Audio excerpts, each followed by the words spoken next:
오늘 우리에게 주시는 하나님의 말씀은 신약성경 마태복음 26장 17절에서 35절까지입니다. 무교절의 첫날에 제자들이 예수께 나와서 이르되 유월절 음식 잡수실 것을 우리가 어디서 준비하기를 원하시나이까?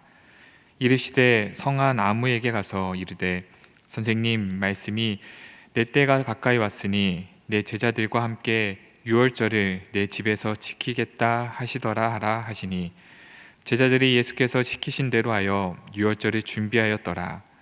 저물 때에 예수께서 12제자와 함께 앉으셨더니 그들이 먹을 때에 이르시되 내가 진실로 너희에게 이르노니 너희 중에 한 사람이 나를 팔리라 하시니 그들이 몹시 근심하여 각각 여짜오되 주여 나는 아니지요.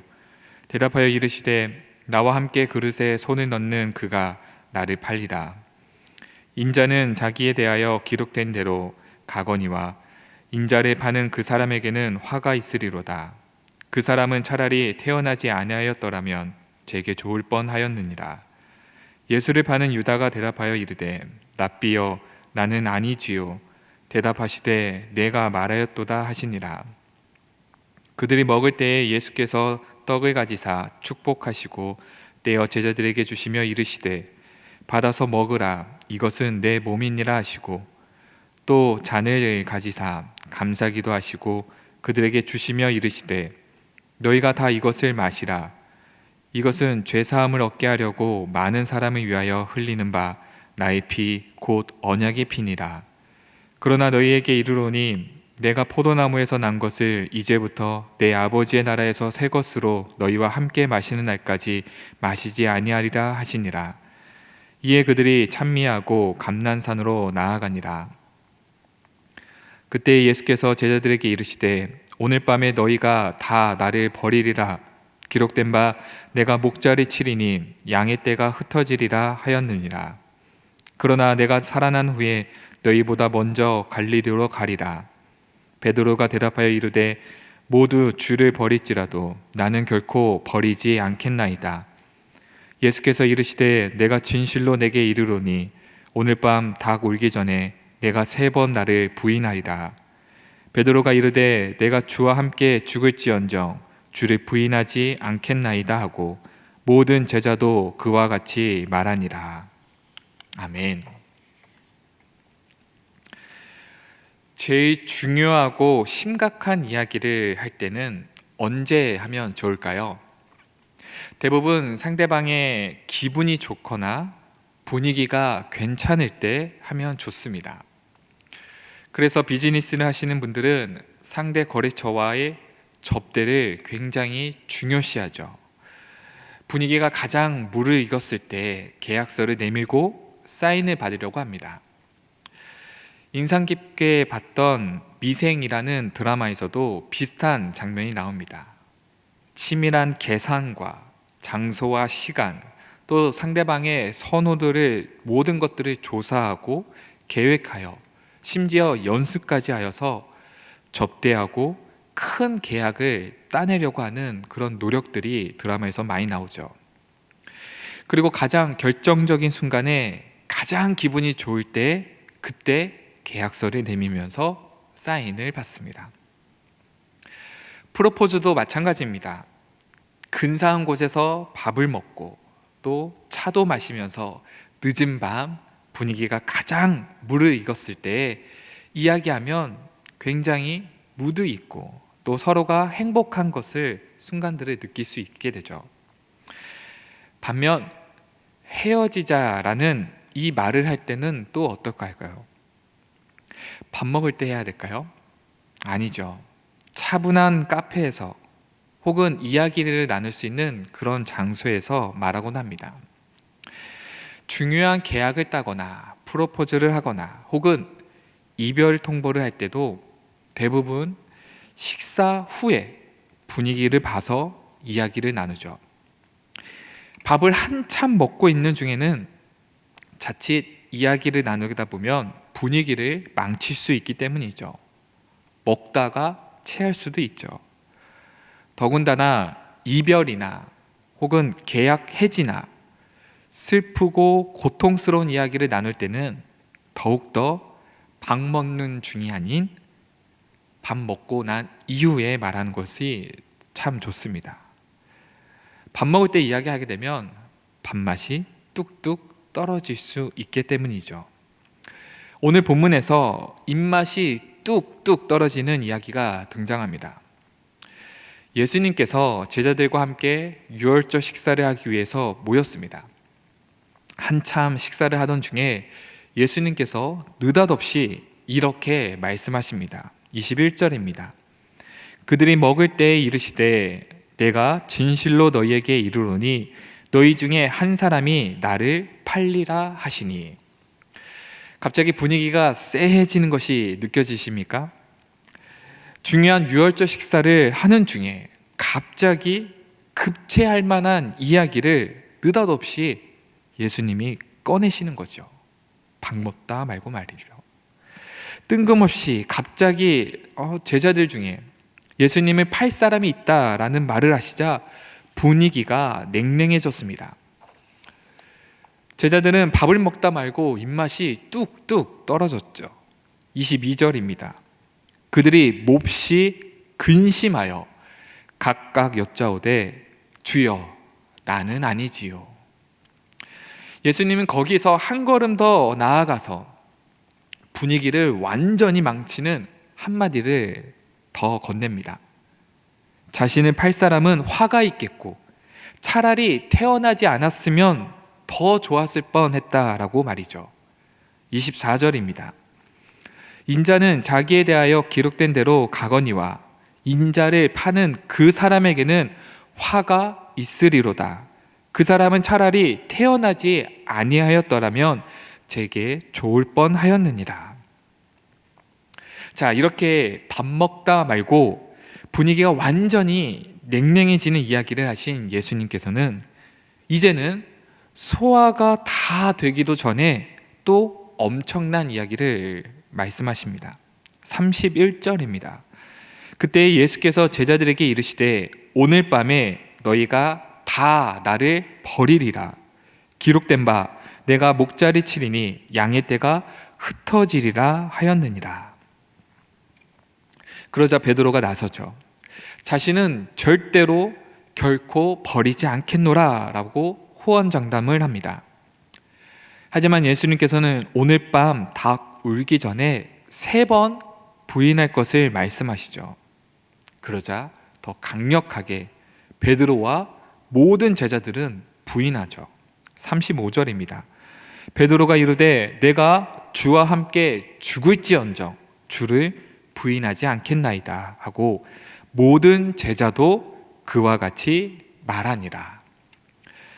예수님께서는 자신을 팔아버리고 제자들은 다 자신을 배신하고 떠날 것을 이야기를 하시면서 밥 먹을 때 그런 이야기를, 밥 먹고 나서도 그런 이야기를 말씀하시면서 분위기가 완전히 냉랭하게 만들어버렸죠.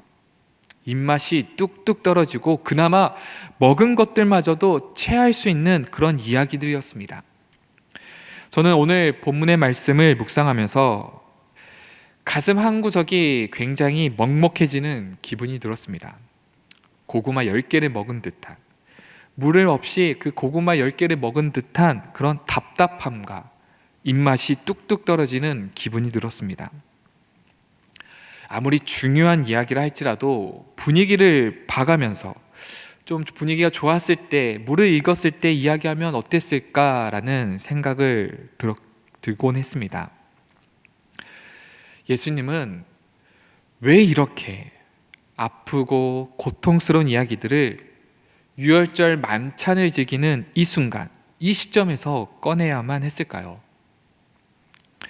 자신을 팔아버리고 모든 제자들마저도 자신을 배신하고 다 떠날 것이라는 가슴 아픔 이야기를 굳이 유월절 식사 때에 했었을까요?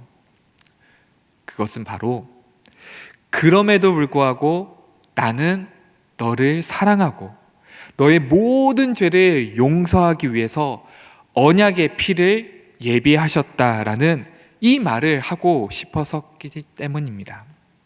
26절부터 보겠습니다. 그들이 먹을 때에 예수께서 떡을 가지사 축복하시고 떼어 제자들에게 주시며 이르시되 받아서 먹으라. 이것은 내 몸이니라 하시고 또 잔을 가지사 감사기도 하시고 그들에게 주시며 이르시되 너희가 다 이것을 마시라.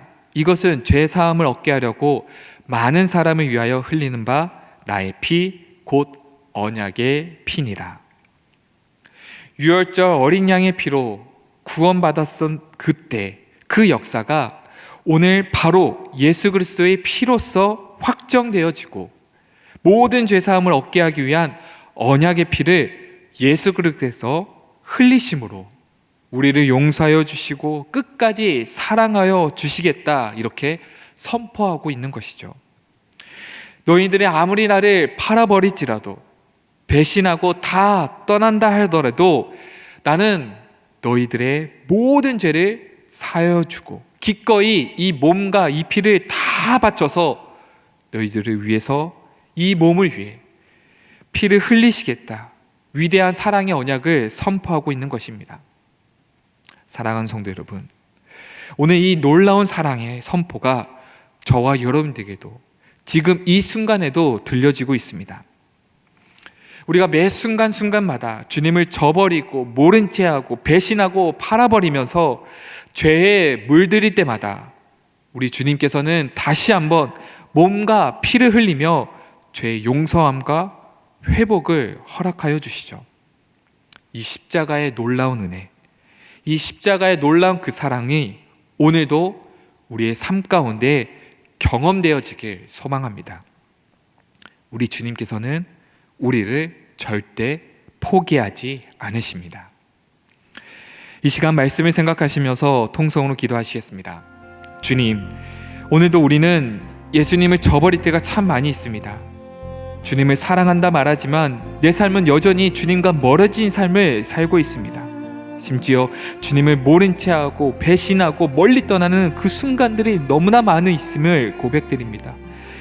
그러나 우리 주님께서는 그럼에도 불구하고 우리를 끝까지 사랑하여 주시고 죄를 용서하여 또 회복시켜 주시기 위해서 오늘도 십자가에 피 흘리며 은혜를 주십니다.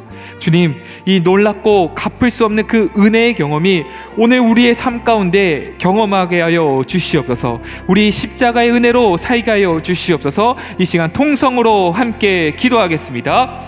거룩하신 아버지 하나님, 감사드립니다. 하나님, 오늘도 우리에게 귀한 생명과 사명과 또 섬길 수 있는 교회를 허락하심에 감사드립니다. 하나님, 오늘 이 새벽에 주신 그 말씀을 통하여서 우리가 살아가는 동안에 주님을 저버리고 주님을 모른 채하고 또 주님을 배신하며 믿음을 저버릴 때가 참 많았음을 고백드립니다. 가룟 유다처럼 행동하고 베드로처럼 다른 제자들처럼 그렇게 행동할 때가 너무나 많았음을 고백합니다. 입술로는 주님을 고백하지만 나의 생각과 나의 마음 한편으로는, 나의 행동으로는 주님을 믿는 자의 모습으로서 증거되지 못하고 나 정말로 주님을 모른 채하며 살아갈 때가 너무 많았음을 고백합니다. 주님, 저를 용서하여 주시옵소서. 아버지 하나님, 그럼에도 불구하고 나의 그 나약하고 죄진 그런 모습이 있음에도 불구하고 주님께서는 나를 위하여 십자가에 못 박혀 죽으셨습니다. 나를 위해서 그 몸과 피를 다 흘리셨습니다. 내가 너를 끝까지 사랑하겠노라. 내가 십자가의 은혜로서 너를 사랑하고 너에게 귀한 은혜를 베풀겠노라. 그 십자가의 그 은혜를 오늘 이 시간 우리에게도 경험하게 하여 주시옵소서. 날마다 주님께서 주신 그 십자가의 은혜로 새롭게 하여 주시옵소서. 다시 한번 주님의 자녀로 되는 모습으로서 날마다 주신 그 십자가의 은혜로 경험하며 살아가게 하여 주시옵소서. 모든 걸 주님께 맡깁니다. 죄된 모습을 다 내려놓고 오직 주님만을 바라보며 살게 하여 주시옵소서. 이제는 우리를 구원해주신 예수님의 놀라우신 은혜와 우리 하나님 아버지의 무한하신 사랑하심과 성령님의 내주교통 충만하심이 십자가의 은혜와 사랑으로 날마다 새롭게 살아가기로 다짐하는 우리 신촌의 모든 성도님들 머리 위에 지금으로부터 영원토록 함께하옵시기를 간절히 축원하옵나이다. 아멘.